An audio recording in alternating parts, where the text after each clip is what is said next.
하나님 말씀 야고보서 2장 8절부터 13절까지 다 같이 읽겠습니다. 너희가 만일 경에 기록한 대로 내 이웃 사랑하기를 내 몸과 같이 하라 하신 최고한 법을 지키면 잘하는 것이거니와 만일 너희가 외모로 사람을 취하면 죄를 짓는 것이니 율법이 너희를 범죄자로 정하리라. 누구든지 온 율법을 지키다가 그 하나에 거치면 모두 범한 자가 되나니 간음하지 말라 하시니가 또한 살인하지 말라 하셨은즉 내가 비록 간음하지 아니하여도 살인하면 율법을 범한 자가 되느니라. 너희는 자유의 율법대로 심판받을 자처럼 말도 하고 행하기도 하라. 긍휼을 행하지 아니하는 자에게는 긍휼 없는 심판이 있으리라. 긍휼은 심판을 이기고 자랑하느니라. 아멘. 야고보는 계속해서 믿음에 상응하는 행함이 있어야 함을 강조하고 있습니다. 그러면서 행함의 첫 번째는 이웃을 사랑하는 것이고 또 형제와 자매를 외모로 취하지 않고 외적인 조건으로 판단하지 않는 것이다 라고 말합니다. 그런데 만일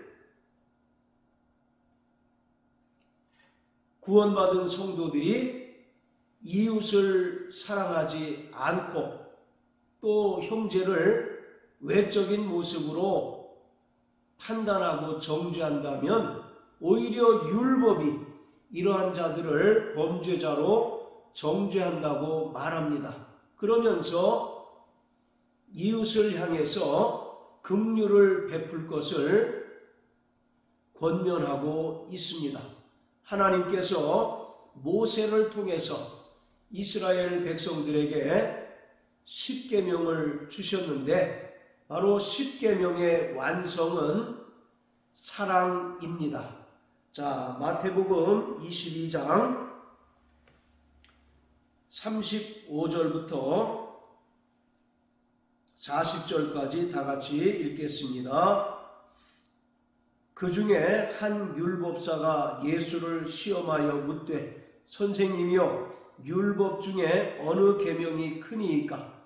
예수께서 가라사대 내 마음을 다하고 목숨을 다하고 뜻을 다하여 주 너희 하나님을 사랑하라 하셨으니 이것이 크고 첫째 되는 계명이요 둘째는 그와 같으니 내 이웃을 내 몸과 같이 사랑하라 하셨으니 이 두 계명이 온 율법과 선지자의 강령이니라. 십계명은 결국 하나님을 목숨을 다하고 마음을 다하고 뜻을 다하여 사랑하라는 계명입니다. 그뿐만 아니라 형제와 이웃을 자기 몸과 같이 사랑하라는 계명입니다. 그래서 40절에 보면 이 두 계명이 온 율법과 선지자의 강령이다라고 말합니다. 이 십계명 외에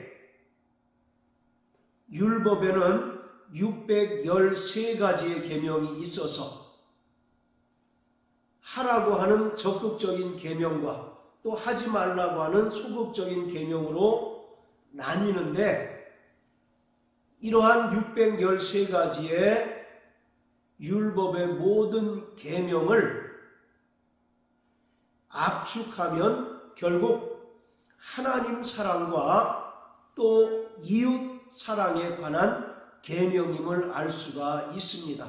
이처럼 하나님께서 모세를 통해서 이스라엘 백성에게 주신 그 율법의 완성은 사랑입니다. 자, 로마서 13장을 다 같이 보시겠습니다. 로마서 13장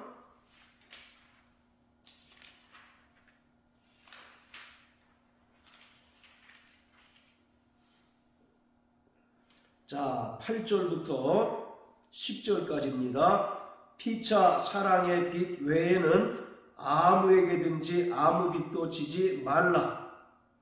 남을 사랑하는 자는 율법을 다 이루었느니라. 간음하지 말라, 살인하지 말라, 도적질하지 말라, 탐내지 말라 한 것과 그 외에 다른 계명이 있을지라도 내 이웃을 내 자신과 같이 사랑하라 하신 그 말씀 가운데 다 들었느니라. 사랑은 이웃에게 악을 행치 아니하나니 그러므로 사랑은 율법의 완성이니라. 10절에 사랑은 율법의 완성이다 라고 말하고 있습니다.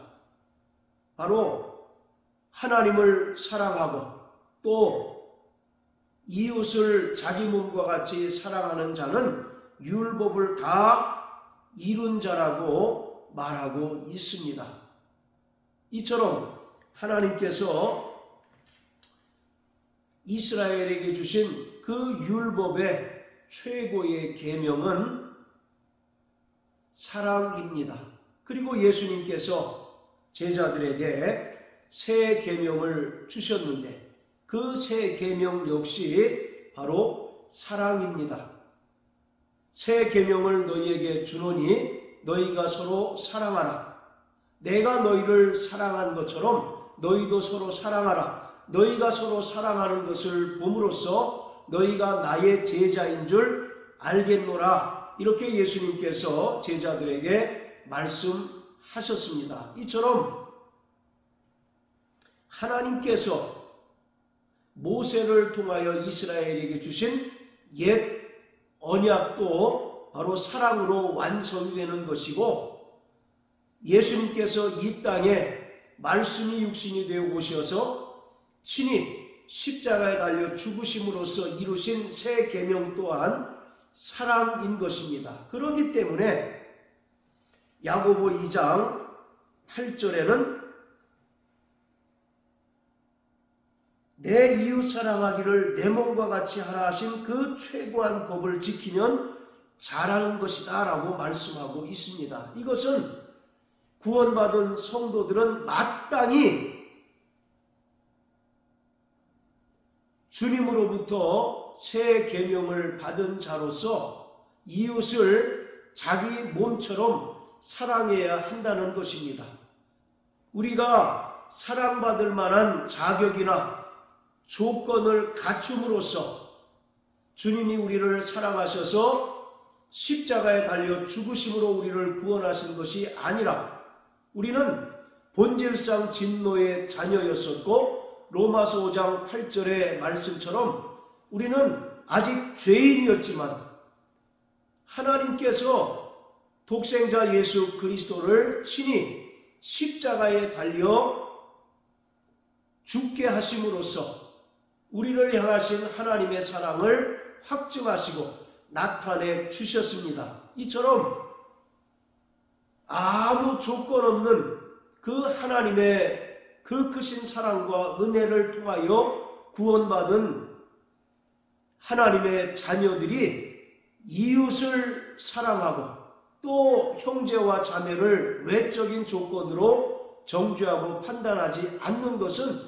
마땅한 의무라는 것을 분명히 말하고 있습니다. 그럼에도 불구하고 9절에서 사람을 외모로 취하고 또 외모로 판단하게 되면 오히려 율법이 너희를 범죄자로 정죄한다고 말합니다. 야고보 4장 11절 12절 말씀처럼 형제를 비방하고 또 형제를 판단하는 것은 결국 율법을 비방하고 율법을 판단하는 것이 됨으로써 율법이 너희를 정죄한다고 야고보는 말합니다. 오직 입법자와 심판자는 하나님 한 분뿐으로서 인간은 형제와 자매를 정죄하거나 판단할 아무런 권한이 없습니다. 그럼에도 불구하고 판단하고 정죄하게 되면 바로 그러한 자는 반드시 심판을 받게 되며 또 율법이 그러한 자들을 범죄자로 정죄할 것이다 라고 말하고 있습니다. 자, 그리고 10절 11절에 보면 온 율법을 지키다가 하나에 거치면 모두 범한 자와 같다라고 말합니다. 그리고 11절에 간음하지 말라, 살인하지 말라 이와 같이 하셨는데 간음하지 않아도 살인하면 율법을 범한 자가 된다라고 말합니다. 여기서 간음이나 살인이라고 하는 것은 십계명을 범하는 죄로서 이것이 죄인 까닭은 하나님의 형상을 파괴하는 것이기 때문입니다. 인간은 하나님의 형상대로 지음받은 존재인데 하나님의 형상대로 지음받은 존재인 인간을 살인하는 것은 결국 하나님의 형상을 파괴하고 하나님을 대적하는 것이고 간음하는 것은 하나님께서 창조의 질서대로 이루신 그 가정을 파괴하는 것이기 때문에 하나님의 뜻에 거스리는 것이므로 이것 역시도 하나님을 대적하는 죄와 같다라고 말합니다. 자, 그러면서 너희는 자유의 율법대로 심판받을 자처럼 말도 하고 행하기도 하라고 말합니다. 여기서 자유의 율법이라고 말하는데 바로 자유의 율법이라고 하는 것은 예수님께서 이 땅에 오셔서 전파하신 복음을 말합니다. 1장 25절에도 자유케 하는 온전한 율법이라고 말하고 있습니다. 사람들이 일반적으로 생각할 때 우리가 예수님의 은혜로 말미암아 구원받고 또 율법의 정죄로부터 자유케 되었기 때문에 더 이상 율법은 우리에게 필요 없다라고 생각할 수 있습니다. 그러나 예수님께서는 마태복음 5장 17절 말씀을 통해서 율법을 폐하러 온 것이 아니라 도리어 완전케 하러 왔다라고 말합니다. 그런데 히브리서에 보면 또 율법이 폐하여졌다라고 말씀하고 있습니다. 바로 율법이 폐하여졌다라고 하는 것은 율법에서 규정하고 있는 의식이 폐하여졌다는 것이고 또 예수님께서 십자가에 달려 죽으심으로써 영원한 속죄를 이루셨기 때문에 성전에서 드려지는 제사가 폐하여졌다는 것이지 율법의 계명은 여전히 유효하다는 것을 우리가 분명히 알아야 합니다. 바로 율법도 하나님의 입으로부터 나온 말씀이기 때문에 1.1핵이라도 떨어지지 않습니다. 따라서 구원받은 성도들이 성화의 삶을 살아가는데 바로 율법의 계명도 절대적으로 필요한 것입니다. 그래서 야고보는 자유의 율법이라고 이렇게 이야기합니다. 그리고 1장 25절에는 자유하게 하는 온전한 율법이라고 말합니다. 구약의 이스라엘 백성들이 하나님으로부터 받은 율법은 그들이 억지로 또 두려움과 떨림 가운데 지켜야 하는 율법이었다면 구원받은 성도들이 이제 지켜야 하는 율법은 자유의 율법이고 또 자유하게 하고 온전케 하는 율법입니다. 우리를 온전한 하나님의 백성으로 만들기에 필요한 율법이라는 의미인 것입니다. 그렇다고 해서 우리가 다시 이미 예수님께서 폐하신 안식일을 지키고 절기를 지켜야 된다는 이야기가 아니라 그 율법에 정한 그 규정들, 계명들을 여전히 유효하고 또 성도들의 성화의 삶에 절대적으로 필요하다는 것을 말하고 있습니다. 우리는 율법을 구약의 이스라엘 백성들처럼 강제적으로 또 억지로나 두렵고 떨림으로 지키는 것이 아니라 자유한 가운데 은혜 안에서 지키는 자들이라는 의미인 것입니다. 그러므로 자유의 율법대로 심판받을 자처럼 말도 하고 행하기도 하라고 말합니다. 구약의 이스라엘 백성들도 그 율법의 계명을 순종치 않을 때 하나님께서 내리시는 그 진노가 두려워서 억지로라도 지켰는데 하물며 자유케 하는 온전한 율법을 받은 우리가 그 율법을 지키지 않아서는 안 된다는 것입니다. 그렇기 때문에 자유의 율법대로 심판받을 자처럼 말도 하고 반드시 행함이 있어야 한다라고 말합니다. 그리고 마지막 13절은 긍휼을 행하지 않는 자는 긍휼 없는 심판이 있을 것이다 라고 말하고 있습니다. 긍휼은 하나님의 사랑입니다. 바로 긍휼은 하나님의 모성애를 가리킵니다. 교회는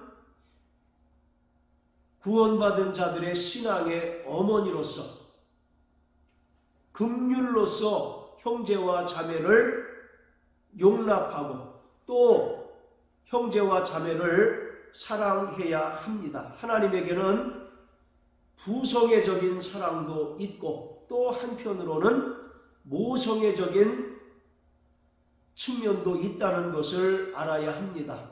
하나님께서는 때로는 엄하고 또 단호하셔서 불의에 대하여 용납하지 않으시고 진노하시고 심판하기도 하시지만 또 한편으로는 한없이 인내하시고 또 참으시고 용서하시고 또 죄인들마저 돌이켜서 생명 얻기를 원하시며 또 회개한 자들을 끝까지 사랑하시고 품어주시는 모성애적인 사랑도 가지고 계신 분입니다. 그렇기 때문에 교회에 집계된 성도들은 하나님께서 죄인이 돌이켜서 생명 얻기를 원하고 또 회개한 자들을 끝까지 인내하시고 참으시고 사랑하시는 것처럼 우리에게 긍휼의 마음이 있어야 합니다.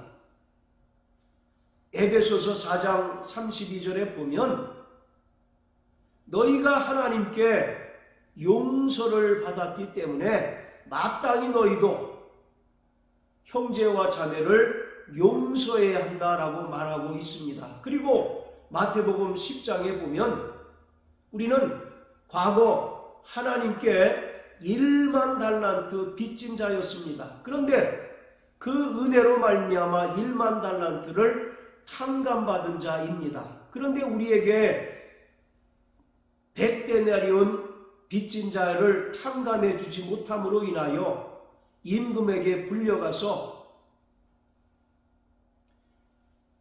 혼을 나는 그런 장면이 기록되어 있는 것처럼 너희가 마음의 중심으로 형제를 용서하지 않으면 천국께서도 너희를 용서하지 않는다라고 말씀하신 것처럼 우리에게 형제를 향한 긍휼한 마음이 있어야 합니다. 형제의 눈 속에 있는 티를 찾는, 그래서 비난하고 정죄하려고 하는 그러한 마음이 아니라 형제의 허물과 형제의 약점을 발견했다 할지라도 그를 위하여 진심으로 긍휼한 마음으로 기도하고 또 사랑함으로써 덮어주는 그런 믿음의 덕이 우리에게 있어야 합니다. 그럴 때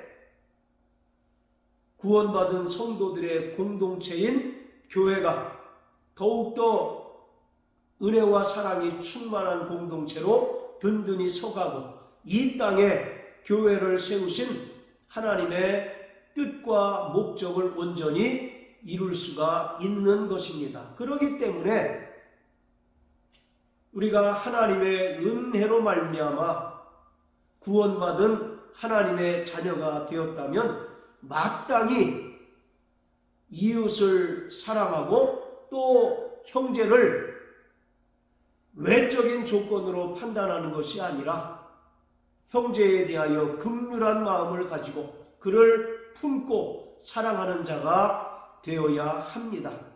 이것이 구원받은 성도들에게 하나님께서 원하시는 것이고 또 주님께서 우리에게 새 계명을 주신 근본적인 목적인 것입니다. 그러므로 사랑하는 성도 여러분, 우리는 시기와 다툼으로 일관하는 자가 아니라 주님께서 우리를 아무 조건 없이 사랑하시고 용납하시고 형제로 받아주신 것처럼 형제를 진정으로 사랑하고 또 긍휼히 여기는 마음이 우리 가운데 있음으로 말미암아 구원받은 성도들의 공동체인 교회가 더욱더 든든히 서가고 하나님의 뜻이 우리 교회를 통해서 더욱더 확산되고 확장되는 일에 우리 모두가 귀하게 쓰임받는 자들 되시길 주님의 이름으로 축복합니다. 할렐루야.